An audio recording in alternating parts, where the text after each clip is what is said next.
نحمده ونصلي على رسوله الكريم اما بعد فاعوذ بالله من الشيطان الرجيم بسم الله الرحمن الرحيم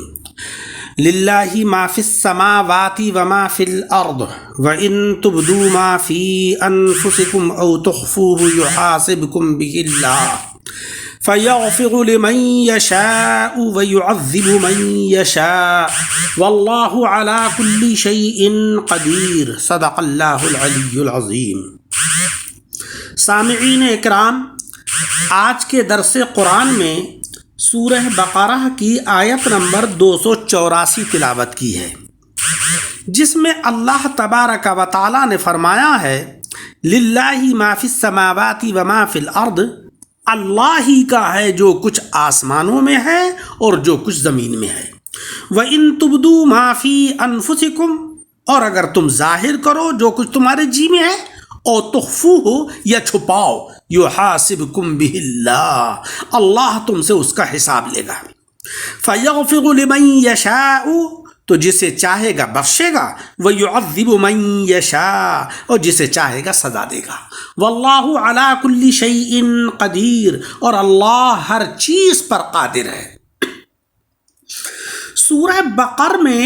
عقائد اور شرعی احکام کا ذکر ہوا، نماز کا ذکر ہوا، زکوٰۃ کا، روزوں کا، حج کا، قصاص کا، جہاد کا، حیض، طلاق، عدت، مہر، تجارت، سود، قرض وغیرہ تفصیل وار بیان ہوئے۔ اب آخر صورت میں اللہ رب العزت کی کمال قدرت و علم کا ذکر ہو رہا ہے، تاکہ بندے خوف الہی سے ان سارے احکام کے اوپر عمل کریں۔ گویا اب تک قوانین کا ذکر تھا، اور اب ان پر عمل کرانے کے لیے اللہ کی قاہر حکومت کا بیان ہو رہا ہے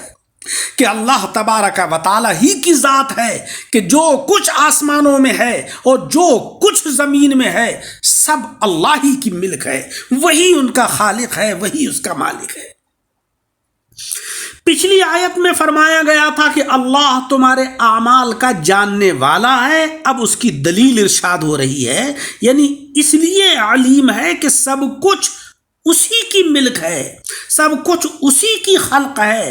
اور جو ذات خالق ہو اور مالک ہو تو اپنی مخلوق اور اپنی مملوک کو وہ جانتا ہے، اور جب وہ جانتا ہے تو پھر تم جان بوجھ کر کام کرو یا خفیہ طور پر کام کرو، اللہ تبارک و تعالی سب کو جانتا ہے اور سب کا حساب و کتاب لے گا۔ اس آیت کے اندر مولا تبارک و تعالی ہم سے یہ فرما رہا ہے کہ آسمانوں اور زمین کی ساری چیزیں اللہ ہی کی ملک ہیں، اسی کی مخلوق ہیں، ان میں کسی کی بھی شرکت نہیں ہے، نہ آسمان کی کسی چیز میں کوئی دوسرا شریک، نہ زمین کی کسی چیز میں کوئی دوسرا شریک، ساری کی ساری چیزیں ملک اور خلق اللہ تبارک و تعالیٰ کی ہیں۔ لہذا تم لوگ اپنے نفسانی عیوب میں سے جو کچھ ظاہر کرو یا جو کچھ بھی تم چھپاؤ، اس طرح کے اعلانیہ ظاہری طور پر گناہ کرو یا خفیہ چھپ کر گناہ کرو، یا دل کے اندر ارادے آئیں یا ارادہ ظاہر ہو یا وہ چھپا ہوا ہو، رب تبارک و تعالی سب کا حساب لے گا، اور ہر اچھے ارادے پر اس کو انعامات سے نوازے گا، اور ہر برے ارادے اور برے عمل کے اوپر سزا دے گا، کیونکہ ہر چیز اس کے علم میں ہے۔ تمہارے اظہار پر اس کا جاننا موقوف نہیں ہے کہ اگر تم ظاہر کرو گے تب اللہ کے علم میں آئے گا، اور تم ظاہر نہیں کرو گے تو اللہ اس سے ناواقف ہوگا، معاذ اللہ ایسا نہیں ہے۔ اللہ تبارک و تعالی دلوں کے ارادوں تک کو جانتا ہے، پھر حساب لے کر جس مجرم کو چاہے گا محض اپنے فضل و کرم سے بخش دے گا، اور جس کو چاہے گا وہ محض اپنے عدل و انصاف سے سزا بھی دے گا۔ کیونکہ وہ شہنشاہ مختار ہے،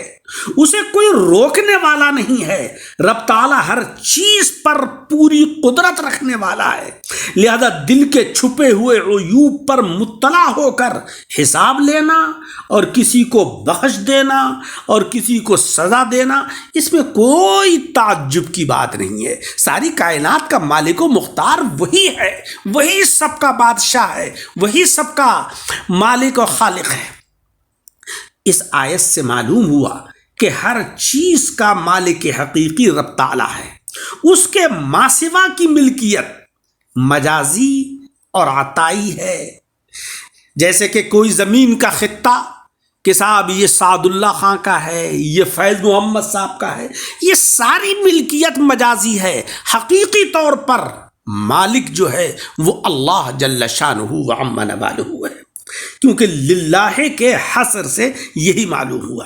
دوسری جگہ ارشاد ہو رہا ہے کہ وجاہدوا باموالکم وانفسکم، اپنے جان اور مال سے جہاد کرو۔ اس میں جان اور مال کو مسلمانوں کی چیز قرار دیا گیا، یعنی حقیقی ملک تو رب تعالیٰ کی ہے اور مجازی ملکیت مخلوق کو بھی حاصل ہے۔ اس قسم کے تمام جملے جو حصر کے اوپر مبنی ہوتے ہیں ان سب کا یہی حال ہوتا ہے۔ جیسے کہ اللہ کافی گواہ ہے، تو اس کا مطلب یہ نہیں ہے کہ اللہ کے سوا کوئی بندہ گواہی نہیں دے سکتا۔ اللہ حقیقی طور پر گواہ ہے اور بندہ مجازن گواہی دیتا ہے۔ یا اللہ کافی وکیل ہے، یا اللہ کافی حساب لینے والا ہے کہ اس کی یہ تمام صفات جو ہیں وہ حقیقی ہیں، اور دوسروں کی جو صفات بنتی ہیں وکیل ہونا یا محاسب ہونا، حساب لینے والا ہونا، یہ مجازی ہیں۔ اسی طریقے سے لہو غیب السماوات والارض، کہ زمین اور آسمان کا غیب اللہ ہی کا ہے، یعنی علم حقیقی تو رب تعالیٰ کے ساتھ خاص ہے، اور عطائی اور مجازی اس کے جو محبوب بندے ہیں ان کو بھی حاصل ہے، کہ جس کو اللہ تبارک و تعالیٰ نے وہ علم عطا فرما دیا، وہ عطائی ہوا، مجازی ہوا۔ حقیقی طور پر اللہ تبارک و تعالیٰ ہی کو جو ہے وہ علم حاصل ہے۔ جو لوگ اس آیت کی آڑ میں، یعنی للہ ما فی السماوات و ما فی الارض کی آڑ میں انبیاء کرام کے علم غیب عطائی کا بھی انکار کرتے ہیں، انہیں چاہیے کہ سورہ بقر کی آیت سے مخلوق کی ملکیت کا بھی انکار کر دیں، کیونکہ اللہ تبارک و تعالیٰ تو یہ فرما رہا ہے کہ للہ ما فی السماوات و ما فی الارض، جو کچھ زمین میں ہے اور جو کچھ آسمان میں ہے اس کی ملکیت اللہ ہی کو ہے، مالک حقیقی مولا تبارک و تعالیٰ ہی ہے۔ تو اس کا مطلب ہوا کہ بندہ مالک نہیں ہو